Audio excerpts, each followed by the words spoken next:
Je n'oublierai jamais cette nuit où Axel m'a embrassé sous la pluie battante de la place des Vosges.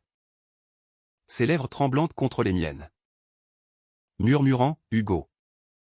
Si tu savais depuis combien de temps. Ce baiser. Je l'avais attendu des années sans oser l'espérer. Et pourtant. Le lendemain matin. Il avait disparu sans un mot. Laissant seulement une chanson enregistrée sur mon téléphone ou une chanson qui allait détruire tout ce que nous avions construit. Si vous pensez que l'amour entre deux hommes à Paris est une romance facile faite de café et de promenade au bord de la Seine. Détrompez-vous, ce qui suit est l'histoire d'une passion qui a failli nous anéantir. Et que je vous raconte parce que personne d'autre ne le fera.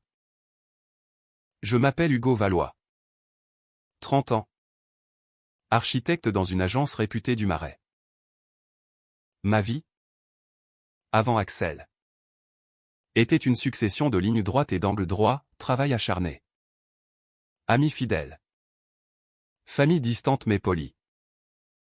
J'habitais un petit appartement au 4e étage d'un immeuble haussmannien rue de Birague. Avec vue sur les arcades de la place des Vosges, ce carré parfait de calme au cœur de Paris. Nous étions 5 amis inséparables depuis le lycée, moi. Axel. Lucien. Théo et Romain. Les 5 mousquetaires du Marais. Comme nous plaisantions. Lucien. Avocat brillant. Toujours impeccable. Théo. Photographe. Éternel bohème. Romain. Professeur de littérature. Le plus sensible. Et Axel. Axel était le musicien du groupe. Guitariste et chanteur dans un petit groupe indie qui commençait à se faire connaître. Blond. Grand. Avec ce sourire qui désarmait tout le monde. Il avait cette façon de regarder les gens comme s'ils lisaient déjà leurs secrets. Nous nous retrouvions tous les vendredis soirs au café de Flore ou chez l'un de nous. On parlait de tout, politique. Art. Amour. Sans jamais vraiment creuser trop profond. Je crois que nous avions tous peur de ce qui se cachait sous la surface. Avec Axel. C'était différent depuis toujours. Dès le lycée. J'avais senti quelque chose. Une tension quand nos regards se croisaient trop longtemps. Une chaleur quand nos épaules se frusquaient dans le métro. Mais Axel sortait avec des filles ou toujours des filles magnifiques. Toujours des histoires qui finissaient mal. Moi. Je n'avais jamais osé avouer à personne que j'aimais les hommes. Pas même à moi-même. Pas vraiment. Jusqu'à cette soirée d'octobre. Il y a 2 ans. Nous fêtions l'anniversaire de Théo dans un bar du 11e. Beaucoup trop de vin. Axel avait chanté pour nous. Sa voix grave et chaude remplissant la salle. À la fin. Il m'avait regardé droit dans les yeux en terminant la chanson. J'avais senti mon cœur s'arrêter. Plus tard. En rentrant. Il avait proposé de marcher un peu. Il pleuvait. Nous nous étions abrités sous les arcades de la place des Vosges. Et là. Sans prévenir. Il m'avait pris le visage entre ses mains et m'avait embrassé. C'était doux d'abord. Hésitant. Puis désespéré. Comme s'il libérait quelque chose qu'il retenait depuis des années. Hugo. Avait-il soufflé contre ma bouche? Je crois que je t'aime depuis toujours. Je n'avais pas pu répondre. J'étais trop bouleversé. Nous étions restés là. Enlacés sous la pluie. Pendant ce qui m'avait semblé une éternité. Le lendemain. Il était parti à l'aube.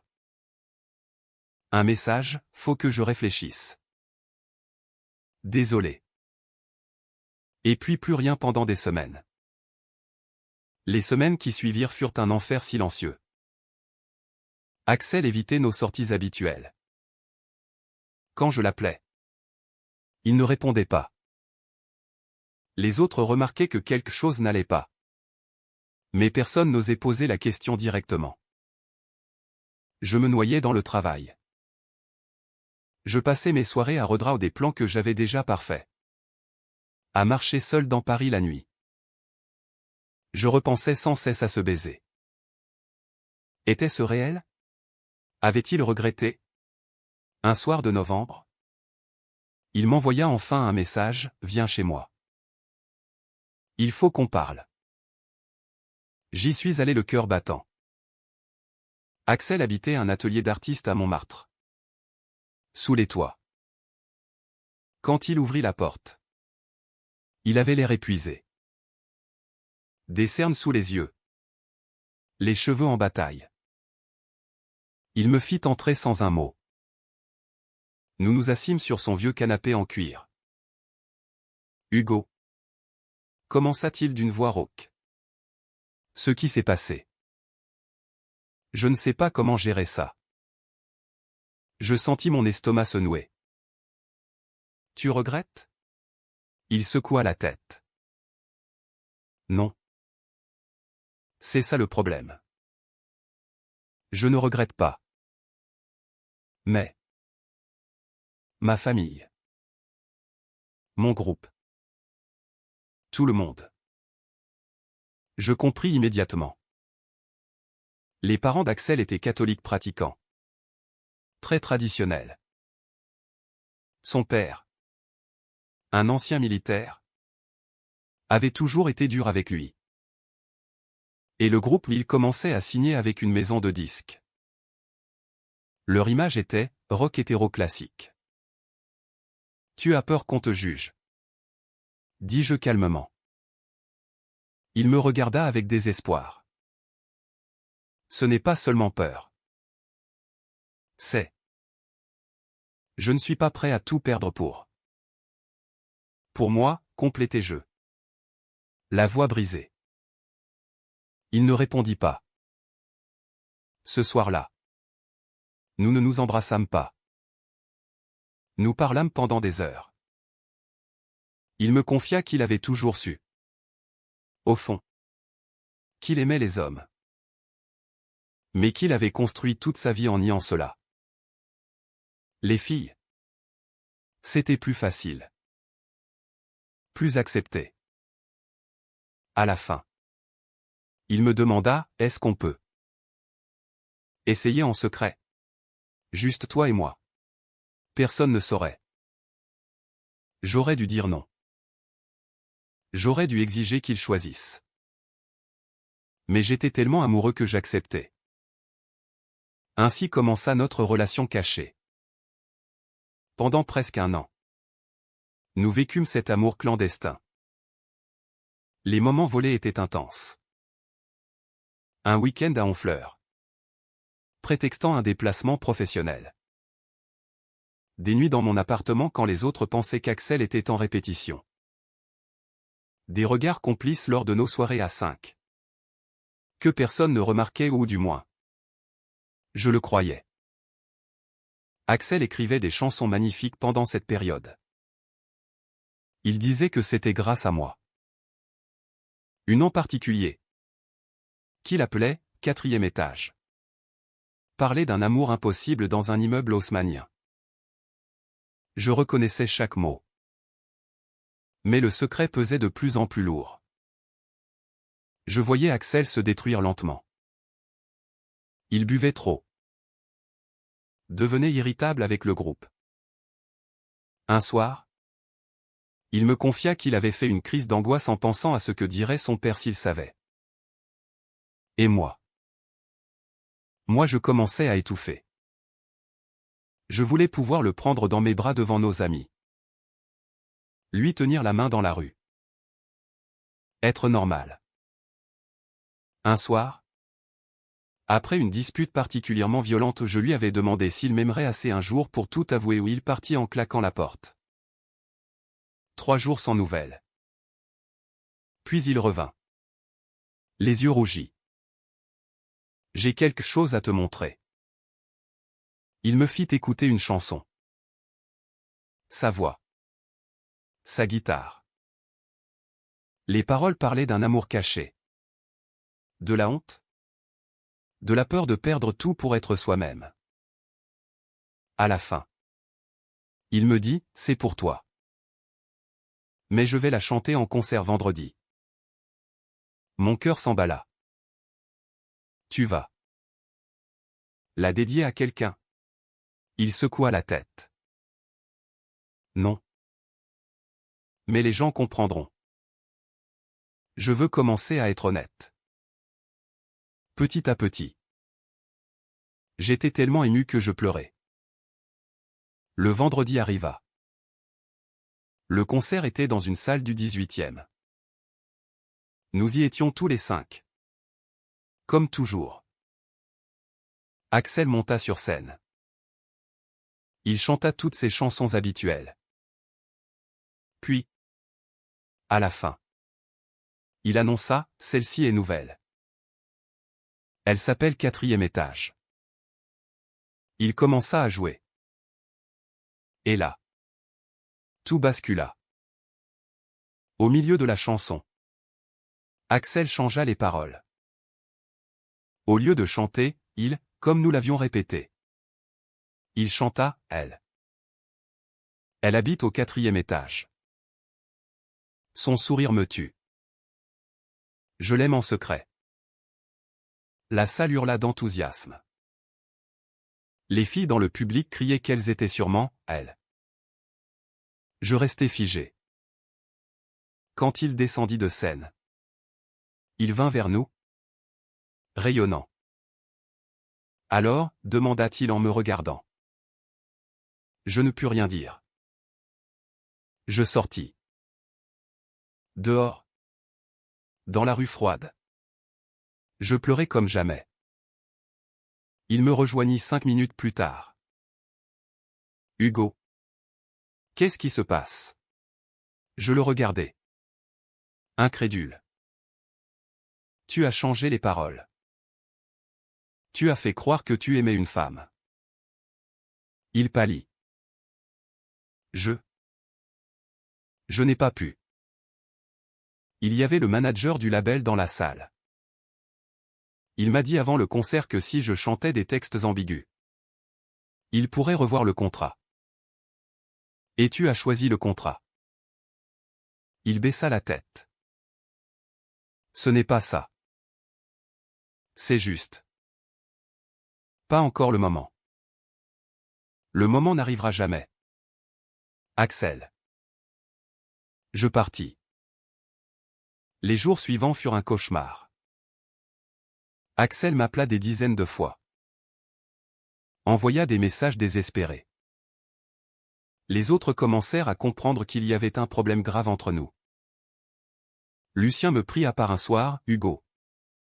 Dis-nous ce qui se passe. On voit bien que tu souffres. Je faillis tout leur dire.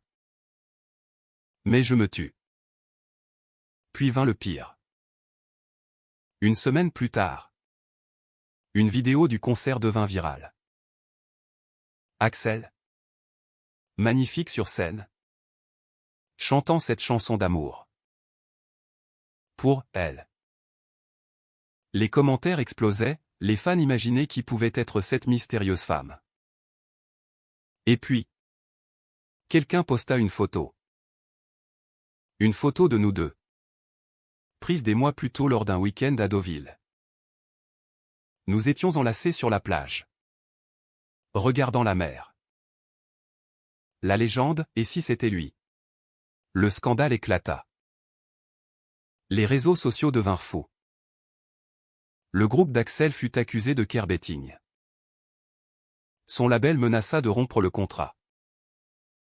Sa famille apprit tout. Son père l'appela. Je ne sais pas ce qu'il lui dit. Mais Axel disparut pendant 3 jours. Quand il réapparut, il était méconnaissable. Maigre. Les yeux vides. Il vint chez moi en pleine nuit. Hugo. Murmura-t-il en pleurant. Je suis désolé. J'ai tout gâché. Je le fis entrer.